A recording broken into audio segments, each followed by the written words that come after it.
What's up sa inyo mga klapatis? Welcome back dito sa Prime Up. Ayan o, nandito tayo sa kulungan. Umagang-umaga, nag-preparing na tayo para sa 2024 breeding season, no? So, samahan nyo ako today. I-check natin sila ang ingay nila. Let's go!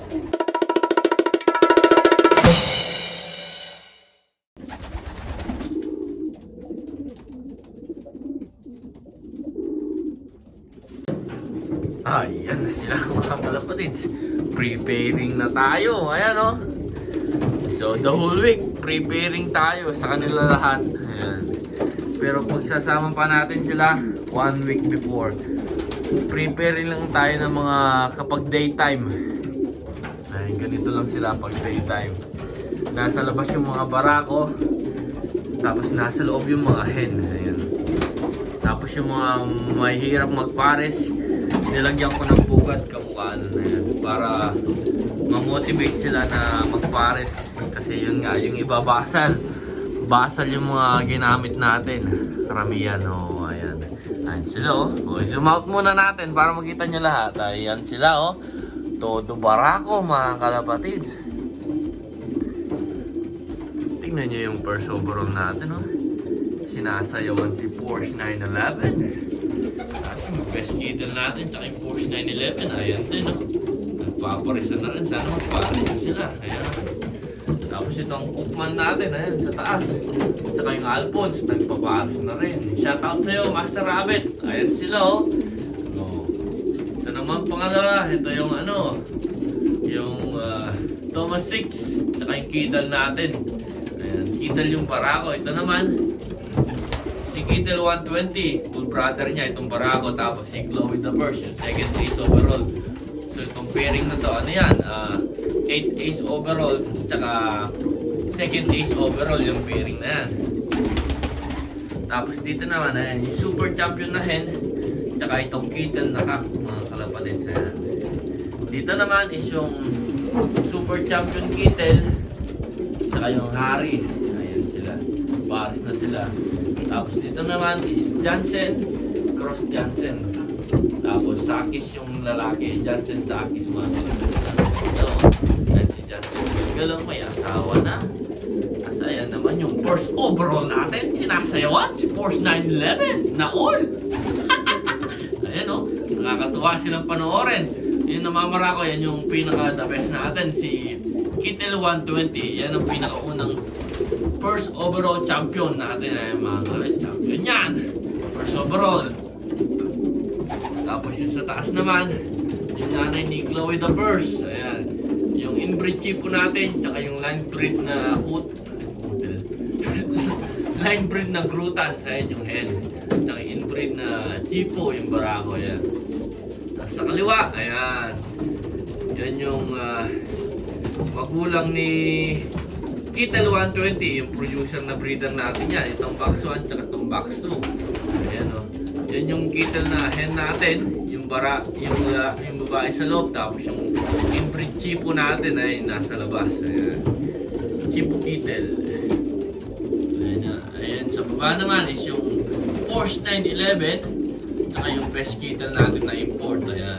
Inbreed Porsche 911 yan. Yung namamarako. Ayan. Tapos yung babae, yan yung ano natin, import na best Kittel.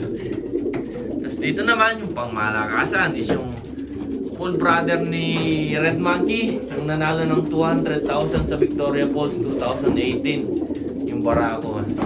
Ayan, umakyat ulit.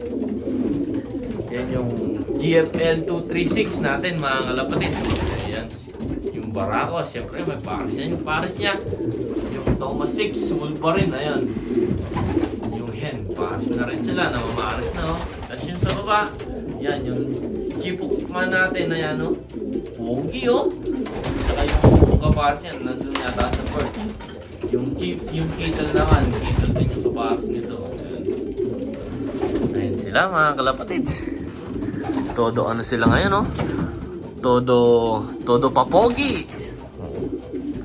Naglaglag pa ng flight wings, so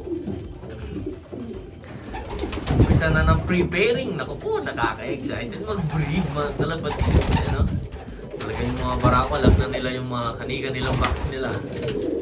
Makikita Kita nyo, ayan o. May mga napapasobra sa kabilang box tapos babalik din sa designated na box nila. Ayan. Ayan o.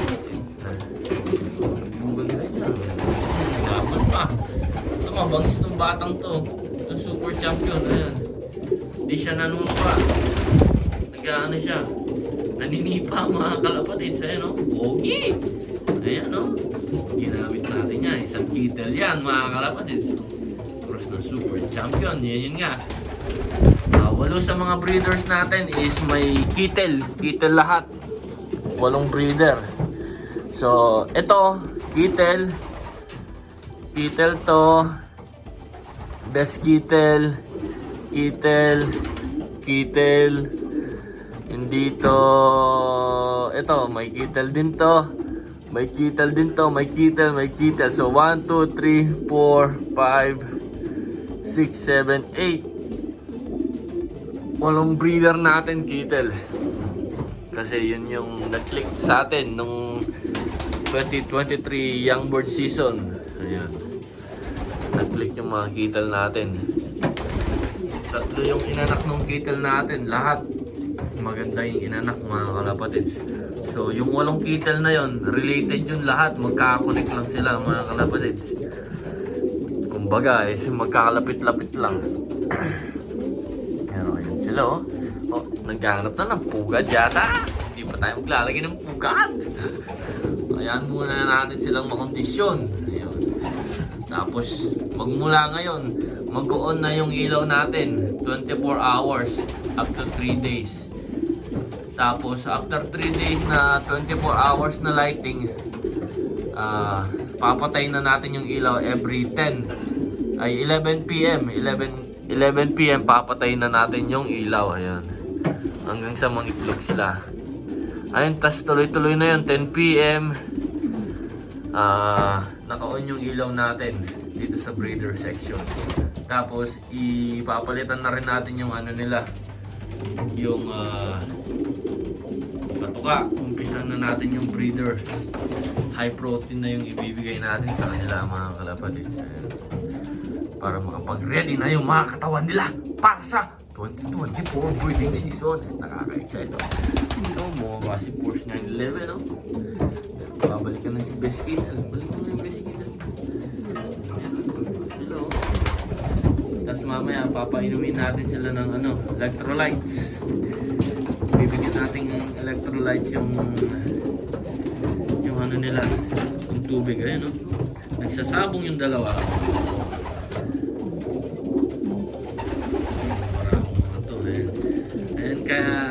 Kaya natin sila pinapataba, eat all you can.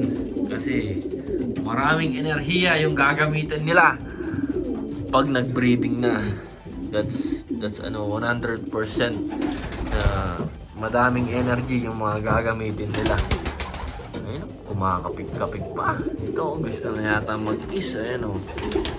Natin na yun. Gusto na mag-kiss. So hanggang mamaya, ganyan lang sila. Sawa sila mga kalapatids para makondisyon na sila. Ayan, tapos yung best kittel natin, ayan o, umiikot-ikot na. Ayan o, paparis na yan. Ito ang gustong malaman kung anong magiging kulay ng anak nila. Itong best kittel natin tsaka si Porsche 911. Kasi dami nilang bagtik sa katawan mga kalapatids. Makikita nyo, yung isa dark check na splash, yung isa blue band na splash mga kalapatids. Kaya excitement yung yan, may excitement kung anong kulay ng mga ilalabas ng mga anak nila. Ayan. So comment kayo down below kung anong magiging kulay ng anak nito. Ayan. Ang manalo, kung sino makakaguess ng tama, siya mananalo. Siya magaling. Wala pa na mapapaganonan. Magaling lang mga kalapatids. Ayun o. Ayun nga, nakakatuwa lang kapag day off may hobby tayo. Pampawala ng stress. Hindi puro trabaho. Ayan.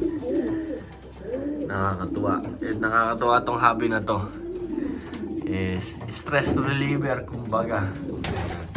sulit na sulit mga kalapatids. Yun nga, yung ano natin, yung pagod natin this year para sa young bird season, magmula breeding mga kalapatids, magmula pagbibid ng kulungan.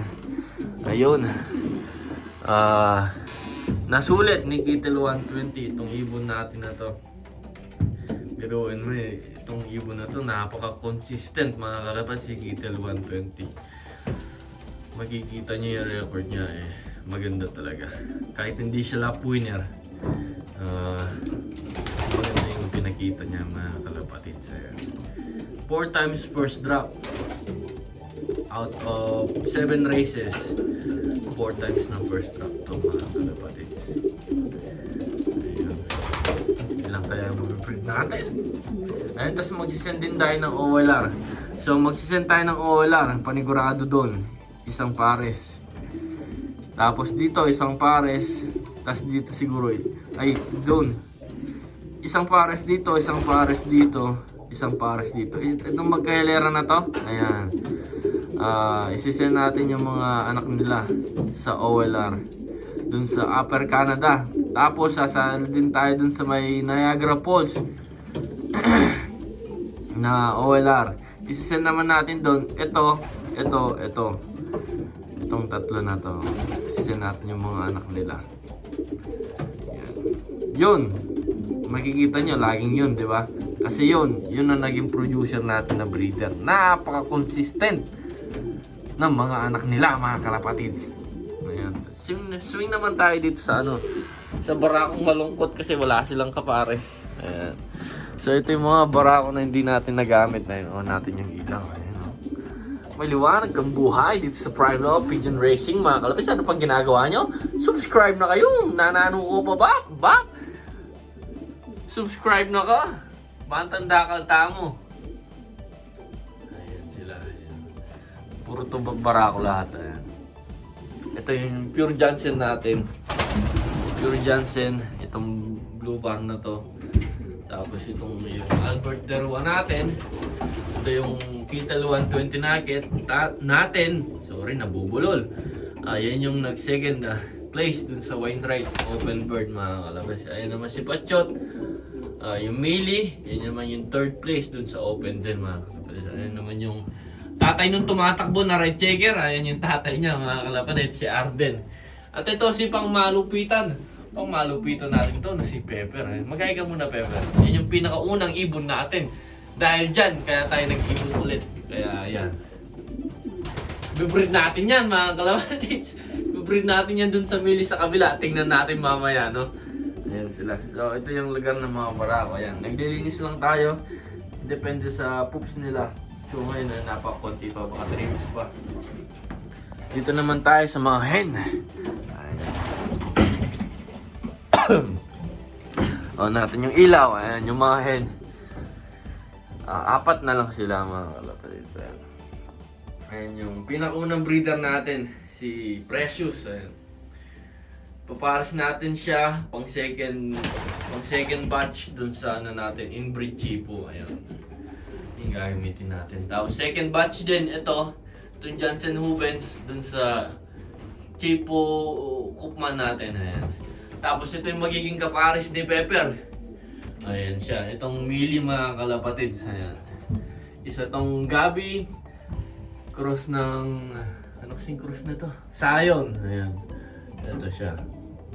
Itong hen na to. Ayan. Ito yung late breed natin na nagtapos lahat ng race, mga kalapatids. 8 races sinalian nito. Finisher sa lahat. Ayan. Diba? Ang ganda, oh.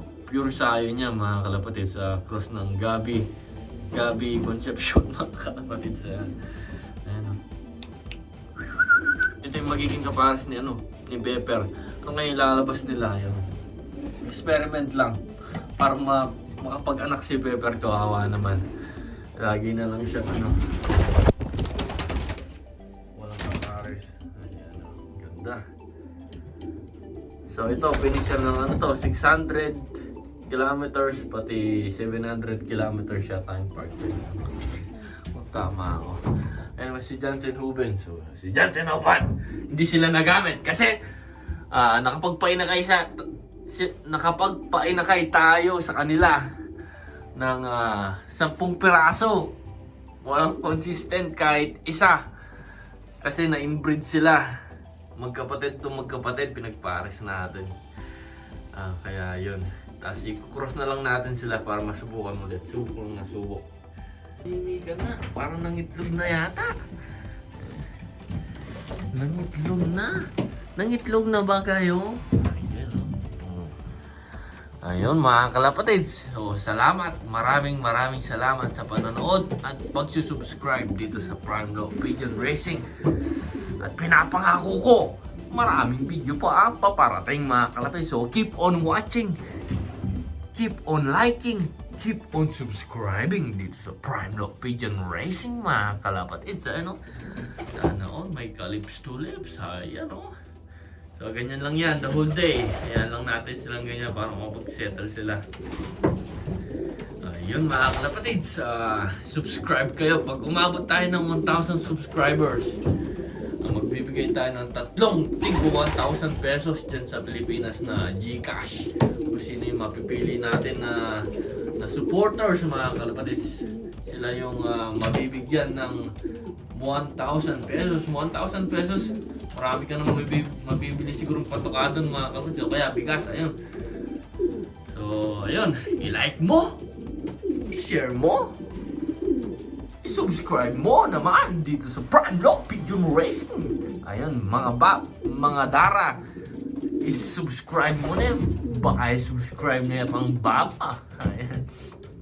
So, Prime Law here from Edmonton, Alberta, Canada.